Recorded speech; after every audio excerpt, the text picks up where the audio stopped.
Hello, this is Yayoi Komiyama from Brain to Belly. Welcome to the Spanglish World Networks on Zingo TV channels 250 and 251. Please remember to download both the Zingo TV app on the respective app stores in iOS and Android devices. While you download, make sure to leave a rate and leave a comment. The app is free. Zingo TV is also available on Google Chromecast, Amazon Fire, and Fire TV sticks, Roku and Roku sticks, and also on all smart TVs 2016 and forward. So welcome today. And today I have a special guest. His name is Matthew Detrick. Is that correct? Did I pronounce it correct? I'm hoping. Detrick, same thing. Detrick. Yes.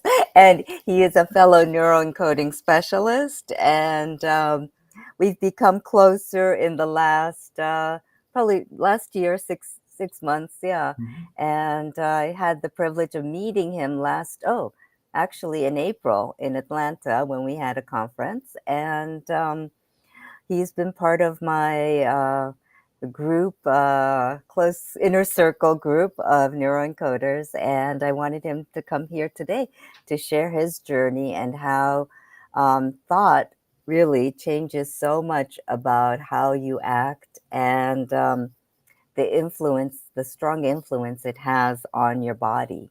So welcome, Matthew, and please introduce yourself, and let's get talking. Cool, thanks, Yayoi. Yeah, I remember joining the Neuroencoding Institute, and I was like, oh my gosh, they're having a live event already. It's in like 2 months. And then I met you there, and just the warm welcome I received, which is so awesome. And then being able to work with you on the member engagement committee, helping out people and being on like the calls, it's super rewarding, because we're able to really help people go further faster and be all that they want to be, especially in this world of like, oh my gosh, all this stuff's going on and these distractions, and we're able to really provide a positive, thriving environment to them. So yeah, that's awesome. I'm super happy to be here. I'm part of the Neuroencoding Institute. I've been learning about neuroencoding, and just like Yayoi said, about how our thoughts create our feelings, and how our feelings create how we show up in the world, which causes us to do something and then get the results that we have. So yeah, super excited to be here with you today. So thank you. Thank you for coming. And I know that you yourself had your own journey to finding clarity and finding calm in your life. And I know that neuroencoding has helped you quite a bit in that part as well. And could you tell us a little bit about that and share a little bit about yourself there? Absolutely. So I joined the military fresh out of high school. So I graduated in 2000. And instead of doing like a lot of normal, if there's a normality in the world anymore, I don't know. Instead of taking some time and figuring out things, I just kind of jumped straight into the military. Wow. Brother was a Marine. Dad was in the Army in Vietnam. Brother was in the first Gulf War. He was on ships, so he didn't have to serve anywhere, which was a great thing. So I went in, and you go in thinking, well, maybe I might have to deploy somewhere because that's kind of part of the job, right? Right. But I didn't really, none of us really want to go anywhere. Right. I agree. So, yeah, I don't know if everybody remembers. So back in 2003, the world was a totally different place. When, in 2001, 9/11 happened. Everything just changed in an instant. I remember when my brother went to boot camp, you used to be able to go past security with them in the airport. And I remember seeing him off. Oh, yeah. And right after that happened, in the blink of an eye, suddenly, all the security is happening. You have to get double checked and triple checked and sometimes frisked. And it's whoa. I remember that too, because I used to, travel a lot to Japan because I live here in New York. And then I remember when 9/11 happened, I mean, it was just instantly, security was so tight, and just traveling was such a difficult thing to do. And you had to give yourself so much more extra time because you knew that you were going to have to line up in security. And let's see, I wasn't a U.S. citizen at that time yet, so I was still a green card holder. So I knew that I had, I was going to get extra security. Yeah, so I would have to go through so much more. So I remember getting all that extra time and worrying about what I could bring into the on board and all that. Yeah. Yeah, absolutely. And I imagine for you that was a total world change, right? Because you probably, I don't know what, because I didn't travel that much when I was younger, but I imagine especially traveling internationally to Japan and back on a green card, like I bet, I just have a question for you about Yeah. that. Were people suspecting of you? Because I think like the people that were in the planes that crashed them into the tower, all of a sudden people are like, well, we're suspicious about everybody, which I'm like, well, wait a minute, that was a group of people, that wasn't everybody. Yeah. Did you feel like how is it different for you? Um, Fortunately, I think Japanese people, or yeah, it wasn't as strict. And I was very lucky, Yeah. maybe. But I remember it was just in general, it was very strict for anyone. And I did feel a little bit like, because I'm not a US citizen, how am I going to be looked at?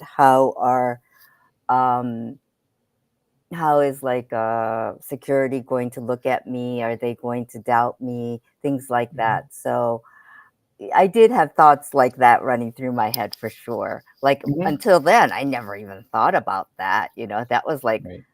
yeah, you're like, okay, just have to get through security, and that's not a big deal. And like you were saying, people would see you off right at the gates. And, now that's like unthinkable, right? Right. But I remember like you'd hang out with your family, you'd hang out with friends at the gate until your flight was boarding. So I remember those days, and it's like right now, if you say that, they're like, "What?" Right? Yeah, absolutely. And there's a point to why I'm asking this, which we'll probably get to later in the conversation. But it's kind of interesting. We have a paradigm and a way of being. Yes. And so for me, even as a US citizen, it was weird and uncomfortable because I ended up, so boot camp was in California. And at the Okay. time, we had lived in Oregon, but my parents moved back to the Chicagoland area. Okay. So that's where I went after. So I went to boot camp and then radio school, and then I took a vacation after that. And I remember watching, like, coming out of the room I was staying in, and I thought my parents were watching a movie. And so all of Oh, these thoughts about the world safe and the war, I can trust people, and all these things were kind of shattered in an instant. yeah. And so I ended up driving instead of flying a car. So it's roughly about probably somewhere between 2,100, so 2,100 miles and 2,500 miles all the way back to California. Wow. I can't imagine what that would have been like if I would have flown. But the point is then the world went from like no security on bases to all of a sudden people are in flak jackets and helmets and Right. rifles and all these things. And then fast forward to when we finally deployed overseas. And then there was an incident that happened.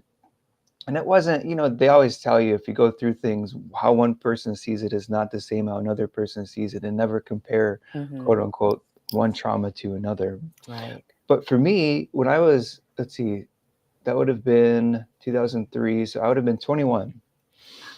And I grew up in Wheaton, Illinois. So it's very suburban and it's very safe. And there's not a whole lot going on. It's a small town. Right. And then all of a sudden, there were things like a bombing happened, which nobody was hurt, but still, it's kind of like, whoa. Yeah. Um, and then instantly, you kind of feel like, oh, I'm helpless, I'm hopeless. What do I do? How do I live in the world now? Yeah. And so for years after that, I dealt with it, and I think a lot of veterans do, whether that's drugs, alcohol, many ways that could manifest, right? Yes. Because I didn't know any better at the time. So for many, many years, I think, what we have at the Neuroencoding Institute is so amazing because it allows us to choose our thoughts and be conscious about what we choose. Exactly. Whereas back then, I'm like, oh my gosh, everything's happening to me, and I'm a victim of my circumstance, and all of these things. Yes. So I kind of did, and again, it's common for vets to I drifted for a while, in and out Mm-hmm. of different jobs, Right. in and out of different relationships, Mm-hmm. isolation, things like that. Totally unproductive.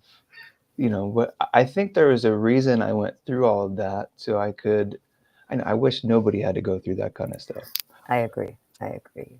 But I think that when we do, it helps us become more resilient, and we have a lesson we can share with people later on. Yeah. So, And you gain more empathy for others that are struggling, because I know that um, my journey, even I have a totally different journey, but it was more like a culture shock type of thing that happened for me, and finding my identity, what you believe in.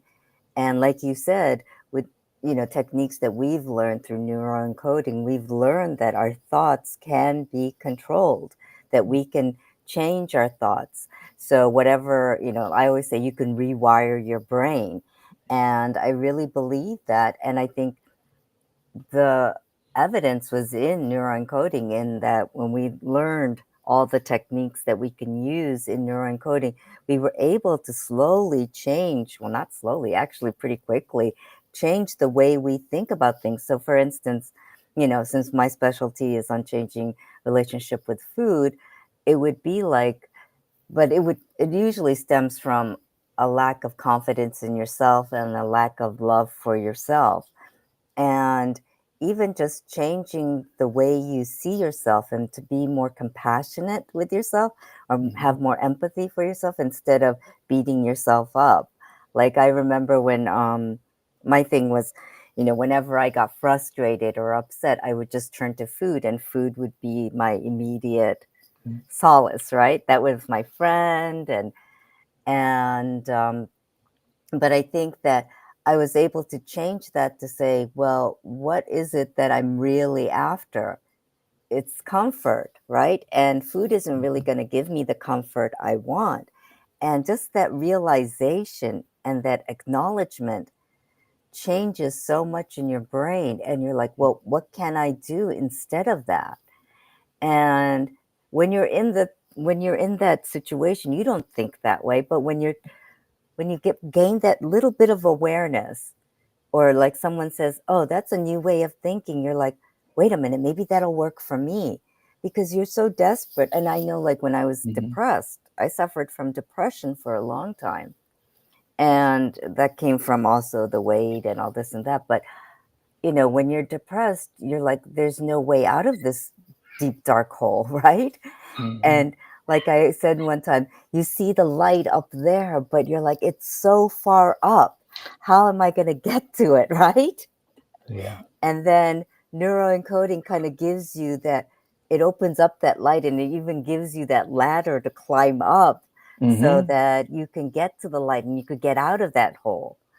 Yeah. Yeah. So, Hey, you said something in there that it's very interesting how we work as people, right? As you talked about identity, and it's almost like you talked about weight in terms of physical weight, but I imagine as you're going through things like you're talking about, it's almost like there's a metaphorical weight, because we feel like, people say, I feel like I'm behind a brick wall, or I'm yeah. overloaded, or it's interesting how people talk in metaphors. Yes. And if you listen closely, when we work with people and we coach people, if you listen, kind of one of the videos actually that Joseph has is he talks about how to understand what people aren't telling you, Yes. right? And it's like, oh wow, when you're describing the whole, I'm like, oh, I don't know what that's like, but if you think about seeds, when they grow, they start underground, Yeah. and they don't know, they just grow. But as humans, it's like we feel this weight, and it's like, well, we don't know what to do with that. What do we do?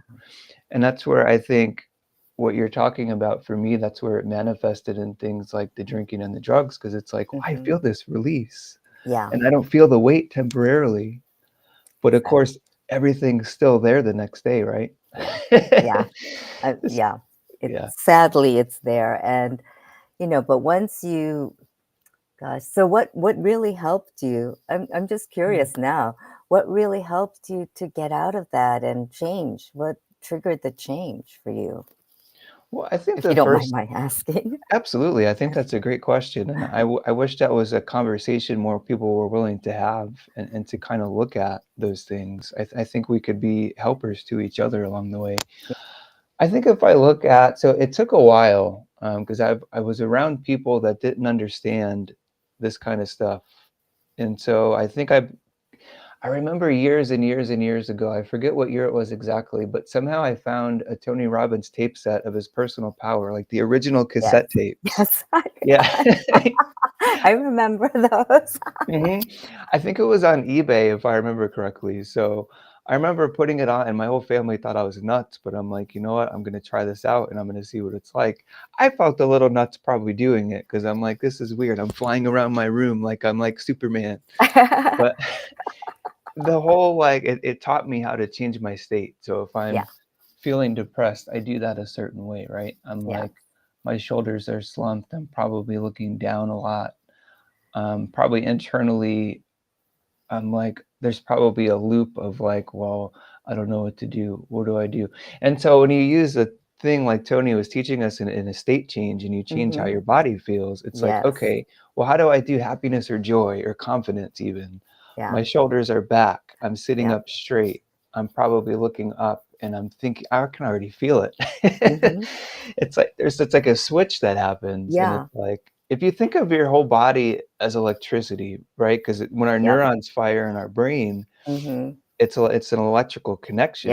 Yes. So if we can use our thoughts in those moments and realize we really do have control, Yeah. even though a lot of times it seems like we don't, right? Because Yeah. I think you mentioned something earlier too that's really fascinating about how humans work is we use things like you talked about food, and for me that was like different substances. Mhm.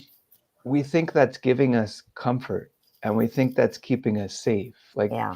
for me, I used to isolate when I used at times, and I thought, well, if I use in my own house, therefore I'm safe. And somebody asked me along the way, but you're using by yourself. Were you really safe? Yeah. I'm like, "Whoosh, Good no." question. Yeah. Yeah. And that's where I think when we're learning coaching, one of the things we learn about is asking quality questions. Yeah. And I think when we can ask the question, is this really getting me comfort? Is this really getting me safety? We can be honest with ourselves, which I don't know about you, Yayoi, but for me, that's such a relief because Yeah. I'm like, oh, okay, now I know, now I can do something about it. And now I can begin Right. to get out of this thing. And I think once we're able to be honest and have that awareness, that's really what helped me Yeah. start to climb out of the hole you were talking Yeah. about. Yeah. Yeah, and that's what it was a long journey. I had to go to 2 rehabs and things like that, but what did it for me, my faith's a big part of that too, but Yes. I think realizing that, oh, when I start going into these darker places that don't have the light and they feel like Yes. maybe they're underground, Yes. I can just have, we call it an anchor in our world. So Right. I can snap my fingers, I can clap, I Yeah. can go. Yeah. Yeah, and like even to your point of how Tony Robbins, when he says change your state, and Mhm, like you were saying, when you're depressed or when you're feeling the weight of the world or weight of whatever that you're feeling, your body is really like this. Your mhm, breathing is very shallow. You're looking down, and like what he says, which is an instant change, is just push your shoulders back, take a deep breath in, open up your chest, and just look up. And one thing that our mentor Joseph says is when you mhm. look up, you can't frown. Right. And all you do is want to smile. So even just doing that physical aspect of it can change so much of the electricity and the energy that's flowing within you, Mhm. that you open up a little bit to that energy, which is going to bring you more positivity and possibly bring you more light because it's bringing more electricity into your body, Right. So, and just that one little change can make a huge difference for someone. Mhm. And I don't know, any of the viewers that are watching and listening to this, if you feel like you're in that position of just hunched over and depressed, bring that shoulder back just a little bit and take Mhm. a deep breath in and open up the chest and see if that makes any difference at all for you, Yeah. because you will see that difference. And like I said, when you're looking up, you can't frown. It's very difficult to do it. I tried it. Yeah. And I've made people try doing it. I'm like, try frowning when you're looking up. It's very difficult to do.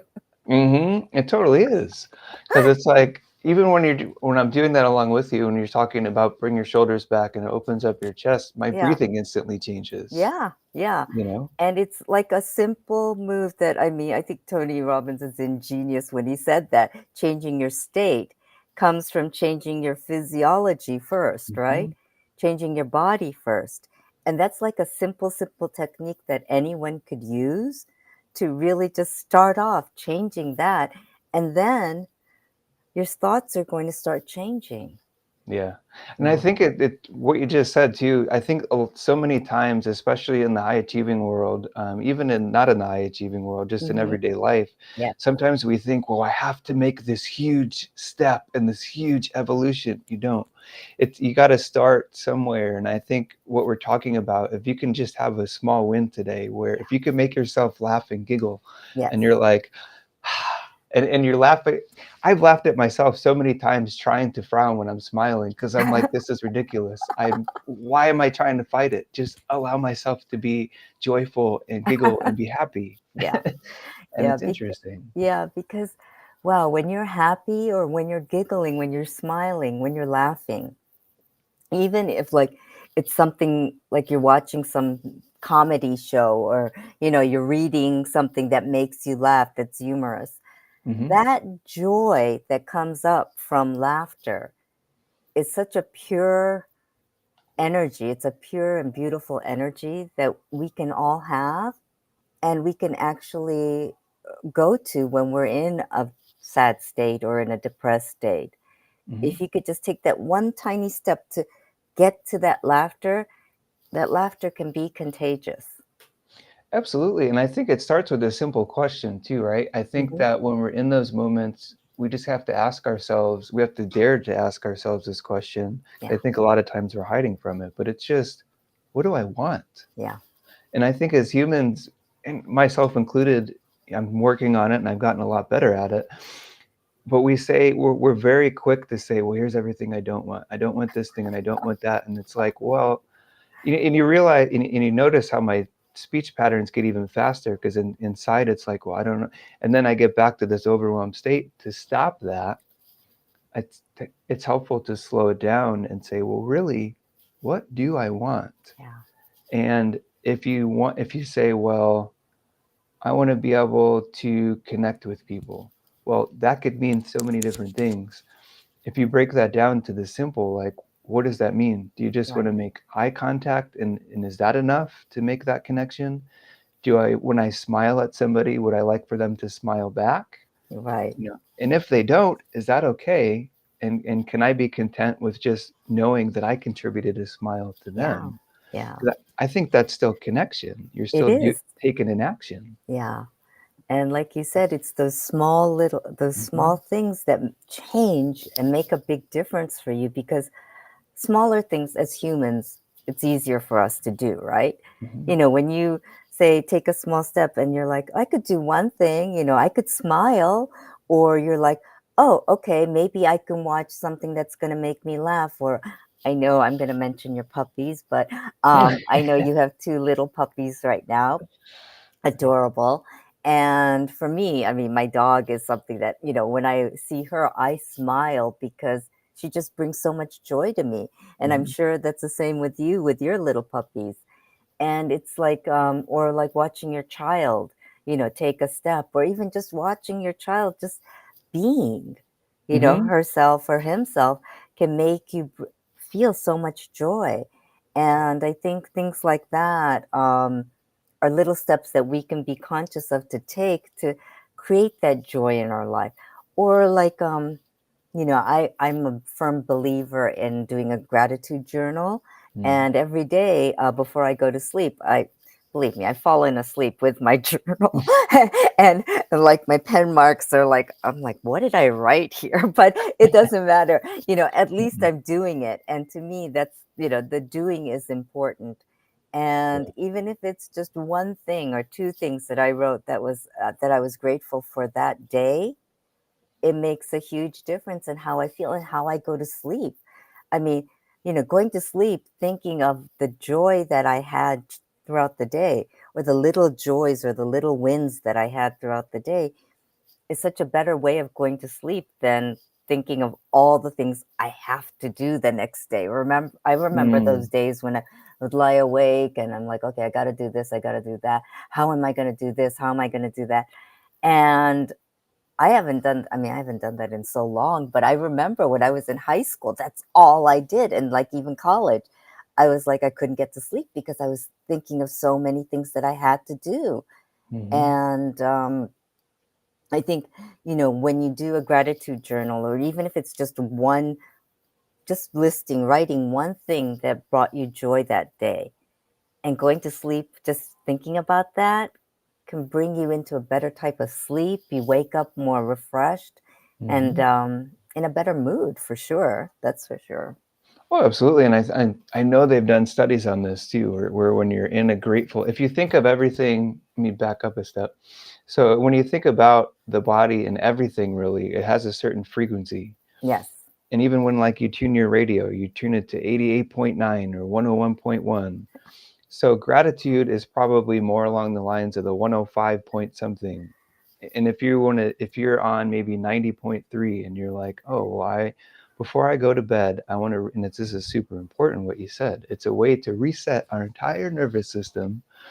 And when we go to sleep in gratitude, even if it's Yeah. one thing, that it doesn't have to be 25 million things in Oh, the list. You can, one thing today that happened that I am grateful for, that you are grateful for before you go to bed. I don't have specific statistics, but I would be willing to make a bet that they have studies out there that show if you go to bed in gratitude or in thankfulness, you can't help but wake up in a much more refreshed state of mind, yeah, you I'm know? positive of that. Yeah, Mhm. we have to we have to go do some research on that and Yeah. get some numbers, but I'm positive of that because I mean, we've experienced that, right, ourselves. Mhm. And I mean, being consistent in doing it, you will see a change in yourself and how you feel when you wake up.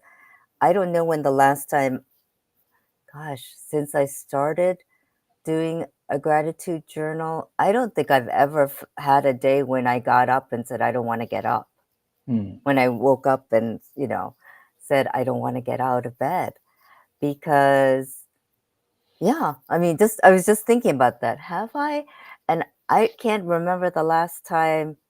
It was probably years ago when I was, in my depression, or when I was going through my eating disorder thing, or, when I felt like I don't want to get up. Mm. Because ever since I started thinking on gratitude, or going to sleep in a better mood, that has really changed the way I wake up. And I think, we know that sleep is such an important aspect to being healthy. Mhm. And I believe it's one of the 5 pillars of health, right? So getting good sleep is so important because our bodies and our minds and our souls really need to rest a little bit. And it's to Mhm. recharge. It's like, you charge your battery for your phone, right? Your phone needs to get recharged, or that it loses all of its energy. So it's the same thing. Our bodies need to recharge. Mhm. Yeah, they've actually measured brain waves when you sleep. I think it's alpha, beta, delta, and then there's like Theta. gamma. Oh, Yeah. hmm. And to get to a restorative sleep, it's the REM sleep, the rapid eye movement, which Yes. actually does help recharge and regenerate cells and things like that. Hmm. And man, yeah, today in the world, there's so much to do. Like we have a phone that gives us instant access to information, Yep. which all this stuff has probably already always been going on, but now we know about it the second it happens. And it's like, even talking about it inside, I'm like, ah. If you remember that movie Home Alone where Kevin stands in front of the mirror and puts on aftershave and he's Yes, like, I know. it's like, if I go to bed like that, I'm gonna wake up the same way, and then it's just gonna repeat itself day after Yeah. day after day. So I just wanna say, if anybody's watching today and you're in that state of mind where you have a million things to do, maybe you have kids on top of that, maybe a Mhm. relationship you're in is not as good as you'd like it to be, and that just Right. adds on top of things. I promise you that you still have control, even though it feels like you might not in the moment. Yeah. And what you can do, and what I encourage you to do, anybody that's watching this, is again, like Yayoi and I have talked about, just start with one thing. Yeah. Even if that's going to like look in the mirror, or if you don't have a mirror, if you take your phone, if it has a camera on it, and you turn the camera around and you look at yourself into it, and just say, you know what?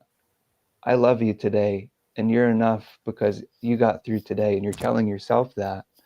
I'm already like, "Oh, wow, that's a different frequency altogether." It Yeah. turns it from the 90.3 all the way up to the 105 point something. Yeah.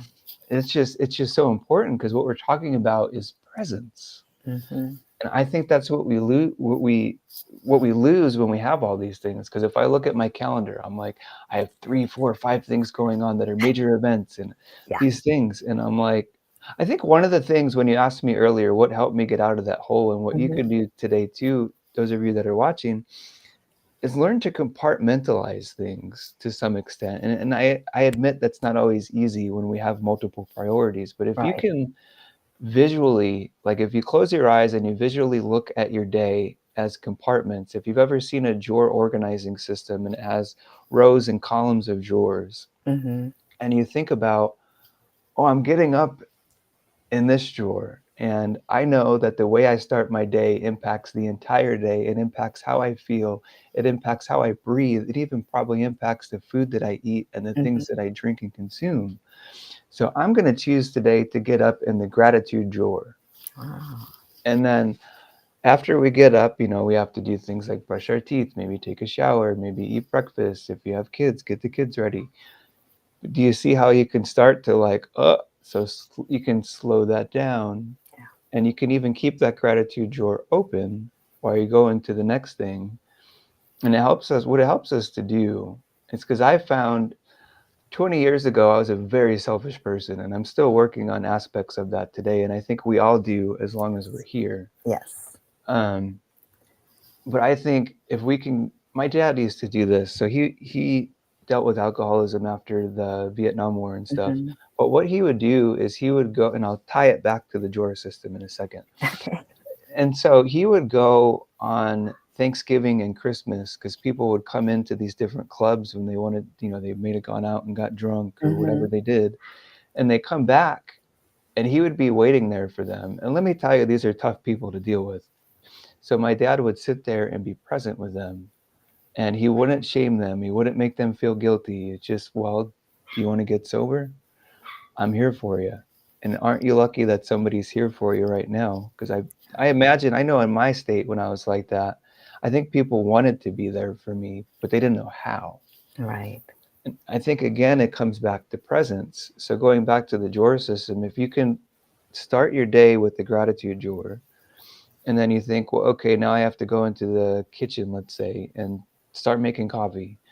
And then I'm going to go into the bathroom, and that's a different drawer, and brush my teeth and do whatever we do there. And then come out of that drawer, close that drawer, and come back into the kitchen. It's kind of a lot of opening and closing drawers, but I think if we can, this isn't something I developed in a day. This has taken me years to get really good at this. But to do it where you're at right now is just to imagine when you're waking up, just slowly opening that drawer, and maybe even have sunlight coming out of that drawer and feel the warmth of the sunlight Beautiful. and feel what you feel when you're in joy. Yeah. It's really hard to frown and get upset when you're thinking about joy and sunlight and nourishment and things like Yes. that, right? Yes. Yeah, that is so true. I just had a great visual when you said that, opening up that drawer and having sunlight coming out of it. Mhm. Because even just that one exercise, like when you get up, if you could do that, if you're not feeling that, if you could just even visualize that, just Mhm. opening up that drawer, and then all this sunlight and warmth and love flowing out of it. I mean, wow, right? And, um, I mean, use your imagination. It's like, I'm a big anime and manga fan, but like, Mhm. for me, I was like, oh, that's so magical, right? You just open up and all these, like I was thinking all these, fun creatures come out and they come and play with you. That's awesome. I know that's my crazy imagination. I'm like, oh, that's kind of like Pokemon's coming out, and then they can all be with you all day long, and be your support system, right? I mean, you could use your imagination to whatever it works for you, but like that image of sunlight and the warmth that produces is such a big thing. And thank you for sharing that, because I'm sure our viewers can utilize that for if they're, or even if you're not when you're just getting up, but anytime that you're feeling a little down, just open up Yeah. that drawer of sunlight and say, and feel it for just, even if it takes you just 2 or 3 minutes, go into the bathroom and take time for yourself, take a deep breath, and imagine yourself opening up that drawer. Mhm. Or it could be just a gift, you're opening up a gift, and it's a gift that you're giving yourself. Absolutely. Yeah, Yeah, it can be anything you want it to be. It doesn't have to be a drawer. It could be a gift. It could be anything. mm-hmm. It could be an anime character that's like coming out and morphing into different Yeah, things. That's cool. yeah. That's me and my crazy anime things. No, I love it because I'm actually into anime as well. I used to Oh, watch a show called Cowboy Bebop, and there are a few other yes, ones that are really cool. And just the joy, and I think there is a lot of laughter in anime in general. So yeah, yeah, that's so cool. And I think I just want to say this before I miss it is you can take this, it's kind of like an anchor or a trigger is what we yes. call it in our world. Hmm. You can take this box or this drawer or this gift or whatever it is for you. And when you get in those moments where it starts to spin out or however that shows up for you internally, for me, I think things literally start to spin and then I'm like, oh, well, I have to reverse the spin and get it to a still place Mm, again. You can use this anytime to trigger yourself to come back yes. to this peaceful state. Like if your kids are yelling at you, you can like, I know it's not always easy to be like, okay, pause kids, but you can imagine like, and this is where if you practice this and rehearse this over time, Yeah. multiple times, like rehearse it and practice it when you're not in the moments. Yes. So it's like when sports players like practice before the big game, they Yes. practice over and over and over. Yes. Even simple things like in baseball, like swinging the bat, Right. they'll practice that motion. It's muscle memory over time.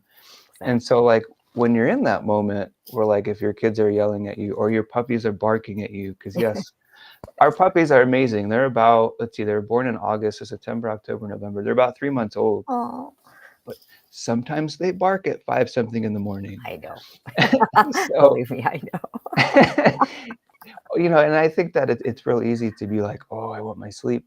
And, that's real, right? We need All sleep right. like we talked about. But so what we've been able to do is kind of use things like this to trigger ourselves to be patient with them and say, oh, they're puppies. They're three Right. months old. They're learning. They want attention or they're hungry. Yeah. And so now we've been able to like put the kennel in the room with us, and they don't bark at 5 in the morning. They wait till we get up. And so I think what this does when you can allow yourself to come back to this place of stillness, it generates that creativity. Yes. Yes, it does. And Mhm. you can create your world so that it works for you. Mhm. It's one of those things that once you start getting that grounding, and like anchoring is such an important thing that we always do. Like, I think at this point, you and I, like, we just ground ourselves or anchor ourselves with something all the time, right?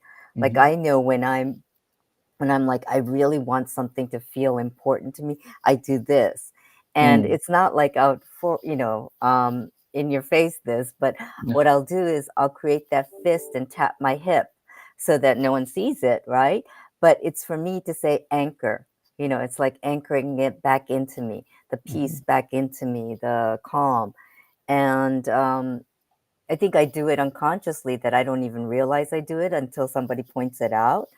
And I think it's little things like that. And if you can do it, like kind of like brushing your teeth, right? Once you start doing it. It's almost it's a habit that you brush your teeth first thing in, well, I don't know, first thing in the morning, but you brush your teeth in the morning and you brush it before you go to sleep. So those are two things. And, to relate it to something that we do every day, it's something like that. Or, if you put on a pair of shoes that have laces, you're going to naturally tie them up, right? And that's like Mhm. something that's automatic, and you want to keep on repeating something that's a good habit to be automatic for you. Yeah.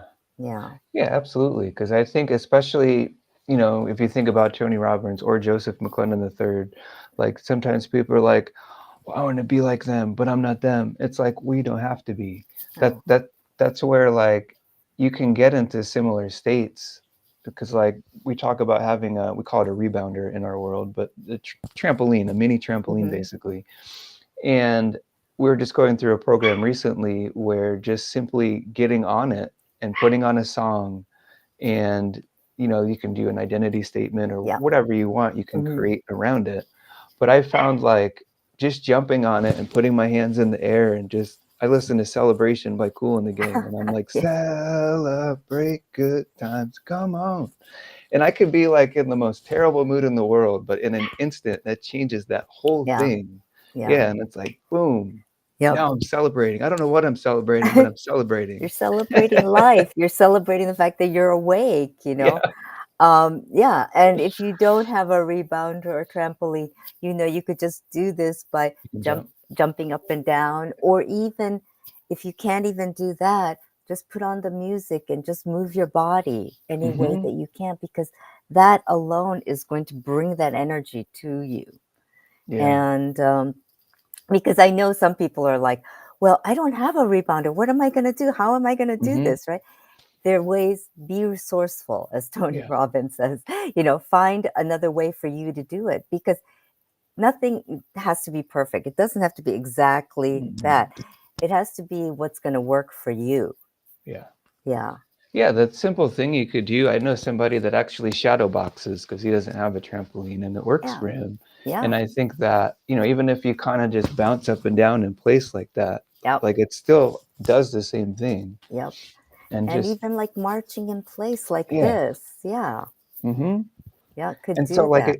if you're ever at work too, I did a presentation a couple months ago or semi recently Mm-hmm. where I thought about how do there's a technique that we learned and it's emotional management basically. Mm-hmm. How do we stop the thoughts at the root and then create what we want in Right. that blank spot? And so I was like, if somebody's sitting at work and they're not able to yell something out because they might freak out the whole office, Yes.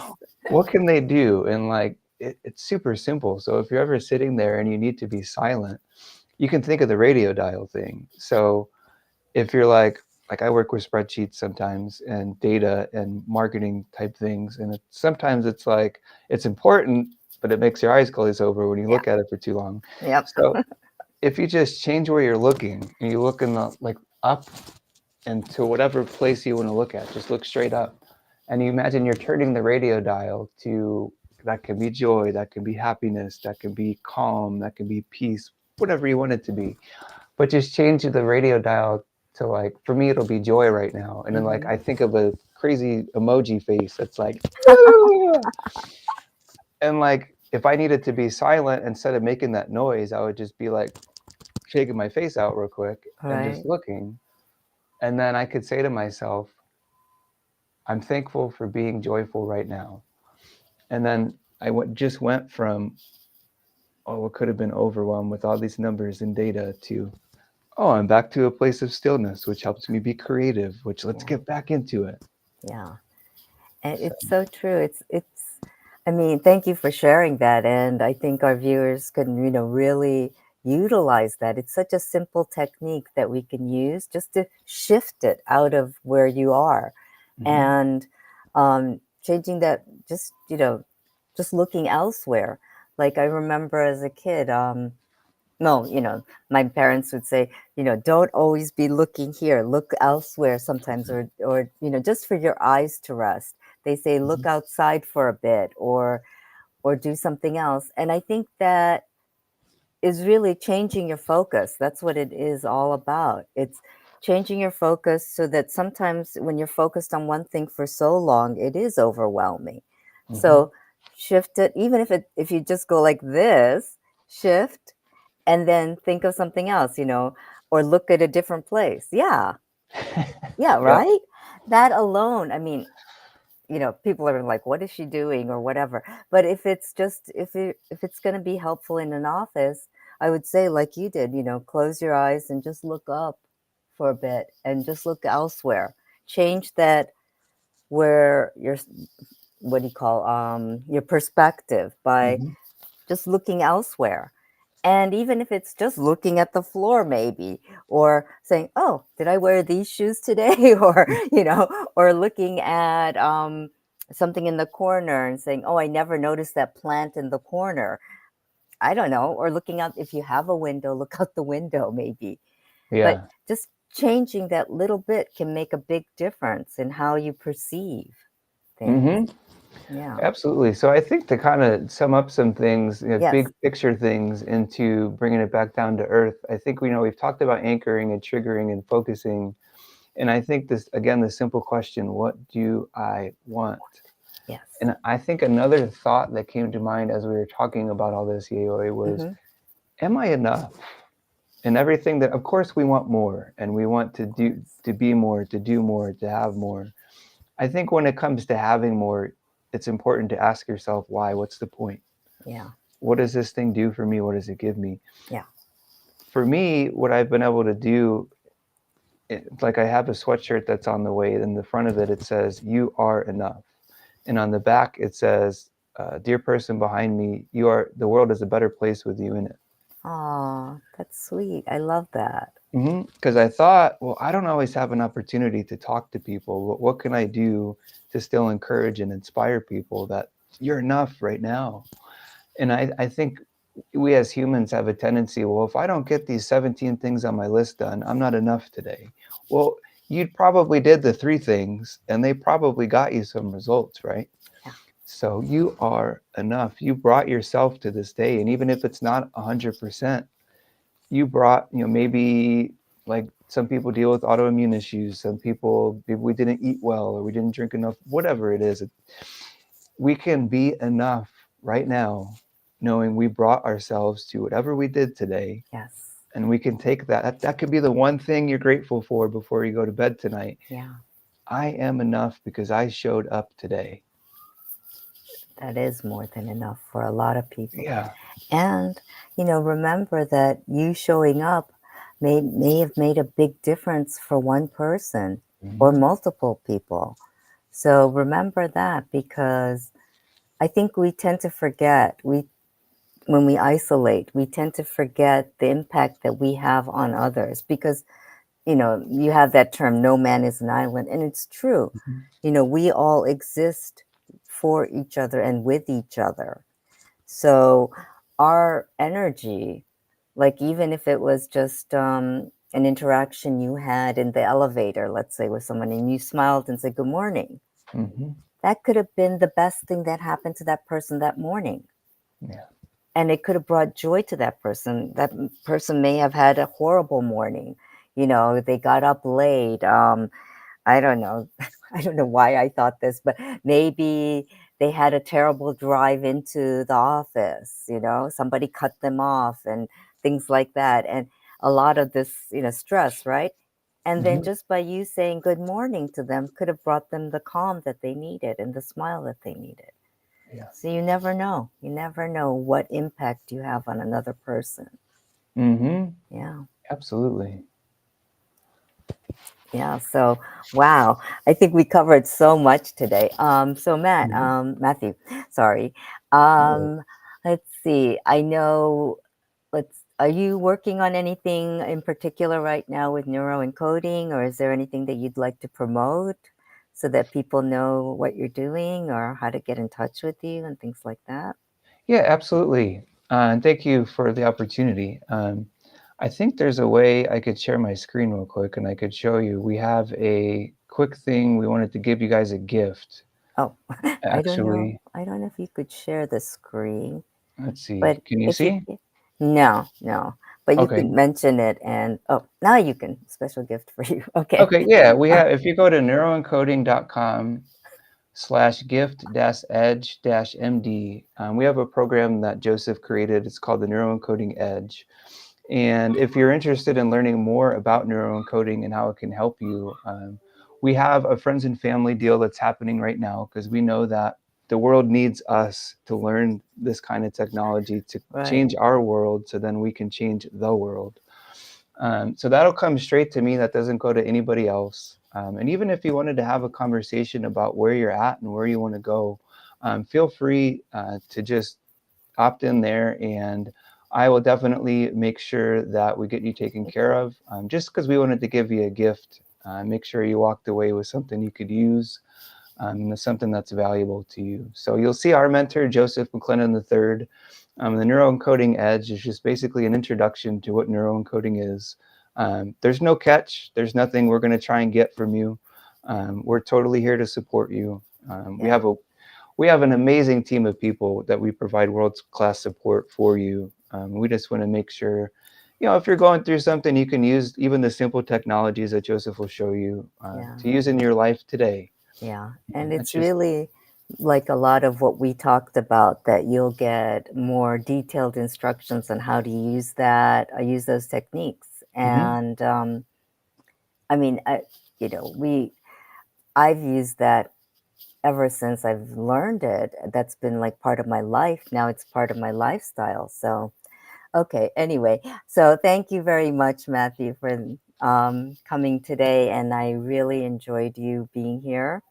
And please reach out to Matthew. He's on Facebook, and he's also Freedom Alchemy. I think yes. that's your thing. Yes. Mhm. So just to wrap everything up, just to say thank you very much. And this show can also be heard on Spanglish Radio Network. Please check out spanglishworld.ca for all the news and programming. And visit my YouTube channel if you get a chance. It's at B2Belly and Spanglish World. Watch it, hear it, read it, download it, and live it. So thank you. Absolutely. Thanks, Haley.